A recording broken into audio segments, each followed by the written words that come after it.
Uh-huh. Yo, I'm dropping flow cause I'm reading the book next. You know how it goes. It's not a test. It's just a pastime of sorts. You know, type that halts nations, wars, and pestilence, famine, and this constant scanning through the cameras everywhere, on your phone, maybe even in your hair. So here I dare to go to page 106. That's what's next.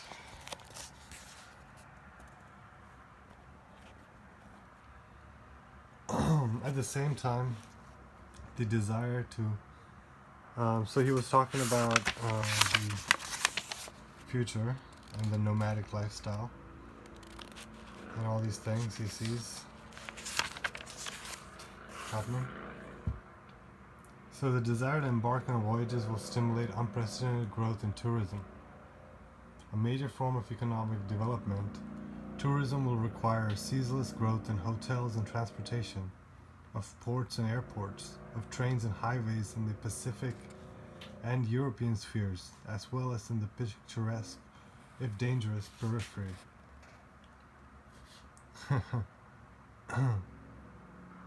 These conveniences will provide the traveler with all comforts of home. Just as television viewers will travel while staying still, tourists will always be surrounded by remainders of home while traveling.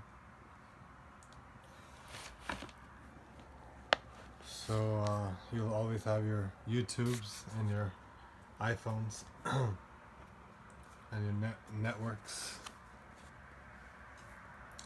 as long as you're in civilization. Those who will not have access to these nomadic objects and to these dreams of travel will travel through the recycled images of other people's trips, Instagram time, or what is worse, through the use of stimulants of all kinds, especially drugs and alcohol. Ooh. Industrial expansion is, it must be conceded, based on the promotion of values, the culture of choice, that lead to their use. Drugs are the nomadic substances of the millennial losers, of the excluded and the discarded. They provide a means of internal migration, a kind of perverse escape from a world that offers none. Wow, cold-blooded realities.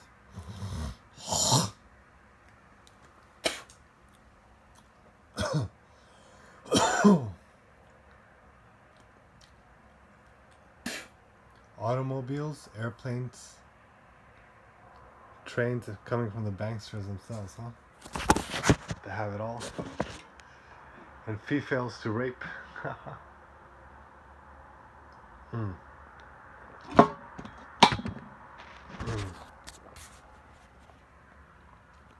Speaking of rape, I mean, I heard about not Al Gore, but Biden getting in trouble. Like Snoop Dogg said, you know? Didn't you see what happened to the president, Negro? Yeah, and don't trust a hoe. That's for sure. Didn't you see what happened to the president, Negro? So he said, just the last line, but that was in the 90s, right? Me Too started way back then. With the underdesk BJ. Automobiles, airplanes, trains, and boats, the means of transportation that made these different means of transportation that made our nomadic culture possible will be the privileged places of accumulation of second and third generation nomadic objects. Telephones, televisions, players, computers. So our cars are soon to become our homes, I guess. Or carry these. Well, actually, they're right, because all these communication devices work with all together with transport. Excuse me. Oh,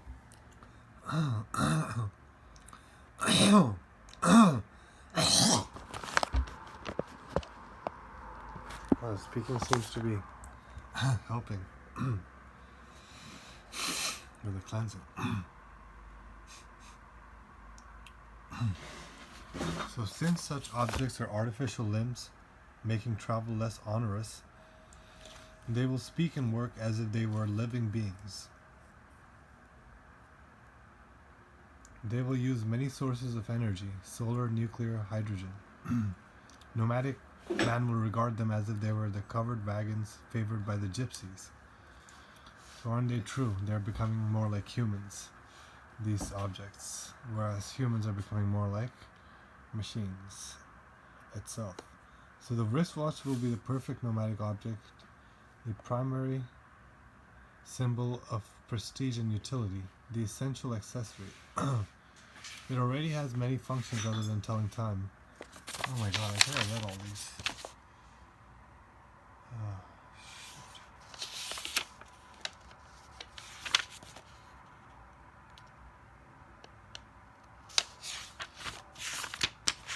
Or not. So yeah, the wristwatch already could contain numbers, addresses, calculator, and measure temperature and so forth. And it also is linked to multiple exterior networks. Oh man, the air is bad.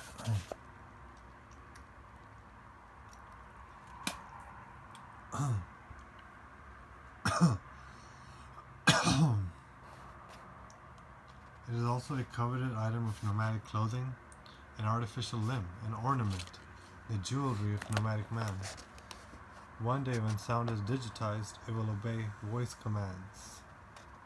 Design. Hello Siri.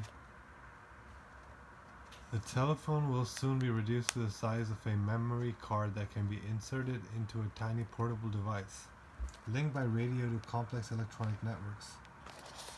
Person can connect to whoever, and they won't know where he is. It won't matter where one is from. You can just be a number or just a name. Just call his name and you can talk to him or her. Or write.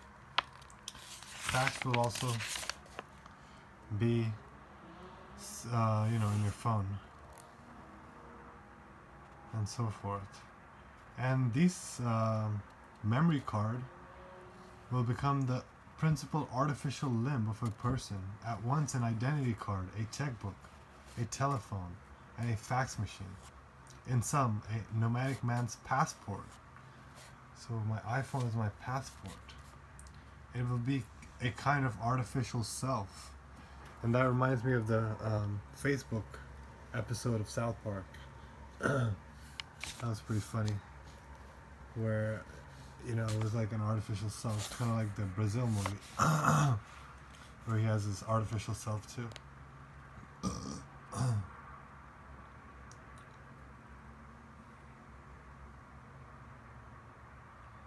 So to use this phone, obviously, it will only require plugging, and whatever comes next, it will only require plugging it into the global electronic networks of information and commerce, the oasis of the new nomads.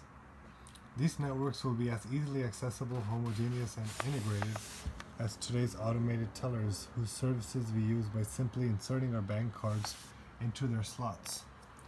Such networks of the future will be located in banks, stores, all public places, at least in the most wealthy metropolitan areas. One day, commands will be given by simply speaking. Middle-level nomads will stay in places that are impersonal, like the hotels. Only the most fortunate rich nomads will have the means to become property owners in the large cities, which will be the magnetic poles for their brethren from all areas and regions of the globe. And sistren. Cities will, and Chinese people, Chinese own a lot of the country. So the soil and green style brothels aren't far in the future. Yay! Cities will be fortified, dangerous places, the tangled heart of electronic networks, a cabled field of dreams. Nomadic objects of self-surveillance will make it possible for man to worship at the altar of Narcissus. Ugh. Each consumer object will appear to nomadic man as if it were an amulet of antiquity, designed to ward off death and prolong life. Just as there is no mirror without cosmetics, no self-diagnosis without tools for self-conditioning, so too will the nomadic objects of tomorrow meet the need of nomadic man to render himself perfect.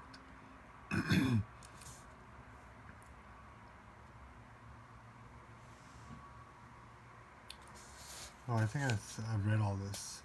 Mass-produced industrial products will permit anyone, once they have measured their variation from the healthy, socially approved standard, to bring themselves back to normal. Examples already abound. Medicines that cause weight loss, implants that restore beauty, contact lenses that give the eyes a more desirable color, wigs that can cover baldness, and so forth. Pacemakers, condoms, and so forth. And so it's not just for communications, it's to do with your body. A considerable step will be taken.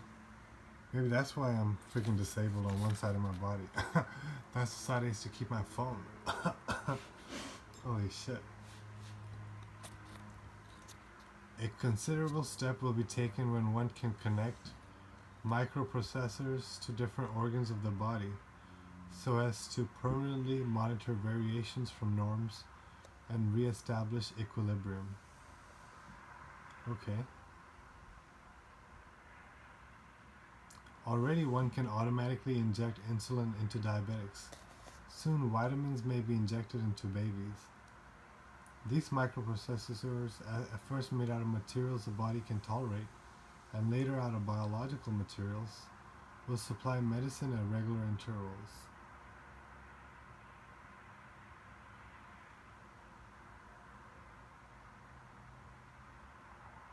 Damn. So welcome to your Pentium chips. Inserted into your kidney or your ribs. Semi-prosthetic devices, semi-copies of the organs they are designed to repair, will revolutionize the treatment of illness. So the industry had already been fabricating certain things. Tomorrow they'll fabricate lungs, kidneys, stomachs, and hearts. Maybe even livers. Is it impossible to imagine the unimaginable? That even the human brain might eventually be artificially reproduced? After all, genetic engineers are devising methods to permit the human body to be stimulated or to defend repair itself by gene therapy with genetically altered cells, human growth hormone, and so forth.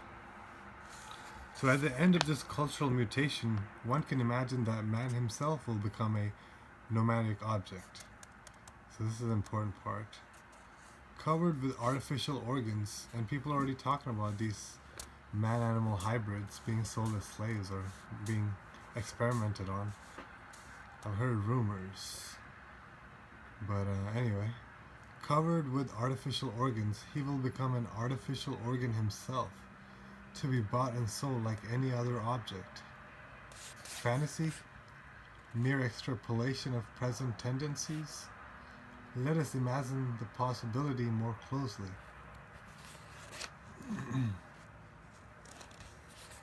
Living things have been bought and sold for a long time. Animals and vegetables are not only marketed, but recently all animal and plant species may also be patented. Indeed. Ayurvedic formulas are being patented. They can be produced and sold like any other product. A critical threshold was crossed the day a manufacturer was recognized as the legal owner of a living species. Okay. Dietary demands have already led to animal breeding and the invention of artificial production processes for plants, and to the manufacture of artificial plants themselves. To profit from this research, industry has demanded the right to protect its products through the use of patents.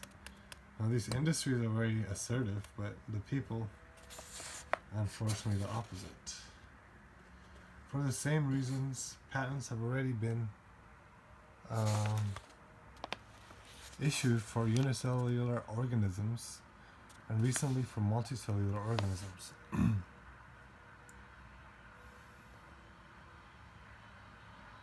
Knowing that man himself is only a particularly complex organism, we cannot avoid the prospect that some people may hope one day to patent a human being.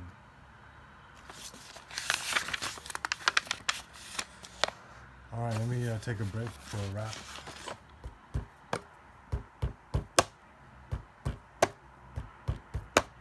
Reading the book. How does it look? Pretty grim, pretty dim. The world is bent, stretched thin. All the continents about to sink under this economic depression, physical isolation, and to me feels humiliation, because I know how to wear my body. I don't need nobody telling me how to move, how to dress, what to do. Shit, if it's 85, I'm sitting nude in my front yard. I don't give a fuck. Motherfucking pigs trying to come get busted. Yo, I got busted a week ago.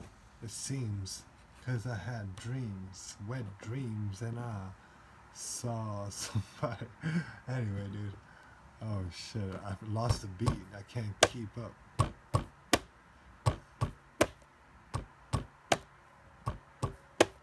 This is a French man talking about the plan to bring America down to its last stand, or wait on its knees. That's how it be.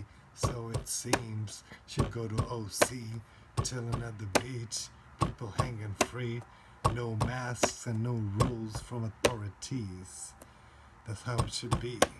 So I say, down with the raps. Time for the beats and the melodies.